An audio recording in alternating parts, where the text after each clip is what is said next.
Bakit kailangan ipaglaban ng mga Pilipino ang West Philippine Sea? At sagutin natin yung pambabastos ng mga Chinese diplomat. Ayan, okay. So, eto yun. Gusto ko lang lecturean ng kaunti si Marcoleta, no? Bilang isang guro ng preschool, gusto ko lang mag-lecture kay Marcoleta ng konti. Bumalik tayo sa history. Basic lang ito, ha? Ang sinasabi niya kasi, wala daw, hindi daw makita no, sa coordinates yung Kalayaan Group of Islands, no? Yung sinasabi niya. Pero, eto, tingnan natin, ha? Bakit ba sa atin ang West Philippine Sea? Bakit ba sa mga Pilipino o sa Pilipinas ang West Philippine Sea? Okay, bumalik tayo. 1898. Okay, ano ba ang nangyari noong 1898? Ayan yung The Treaty of Paris. Anong nangyari sa The Treaty of Paris?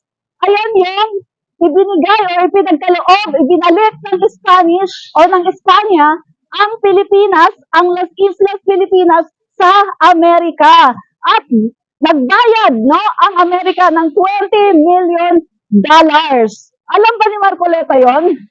Nagalit na galit sila sa Amerika. Ang Amerika ay tinubos tayo sa Spain, no? So, pagkatapos niyan, nandiyan na, no, yung mga ating mga isla, yung karagatan, pero hindi pa ganun siya kalawak. Ngayon, sabi ng mga Amerikano, parang nalulugi naman tayo nito parang dinadaya tayo ng Spain. Dapat ibigay nila ang kabuuan ng Pilipinas, pati yung mga tubig, no, yung mga karagatan, yung buo, no?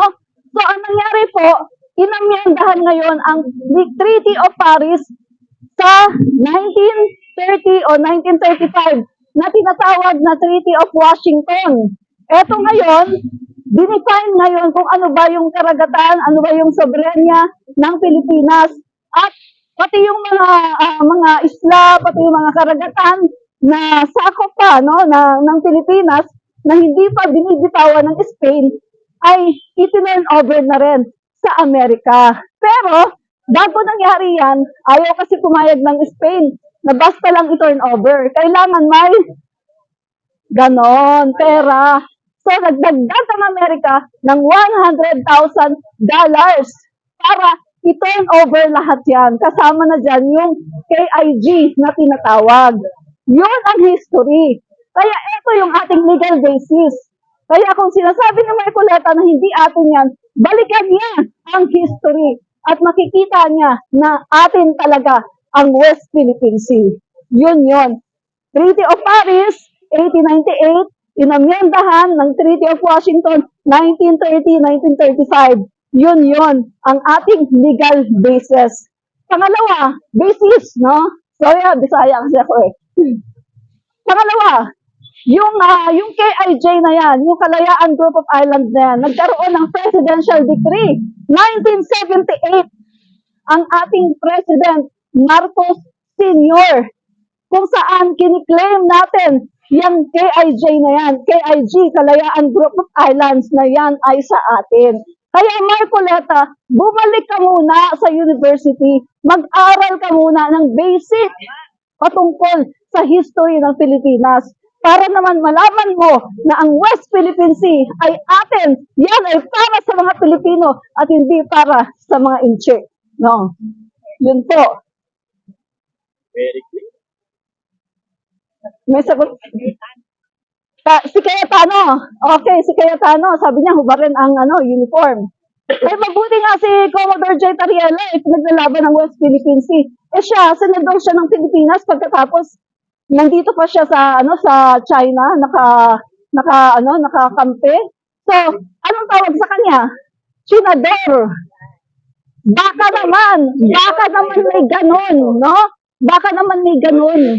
Kaya siya ay kumakampi. Pati si Robin Padilla.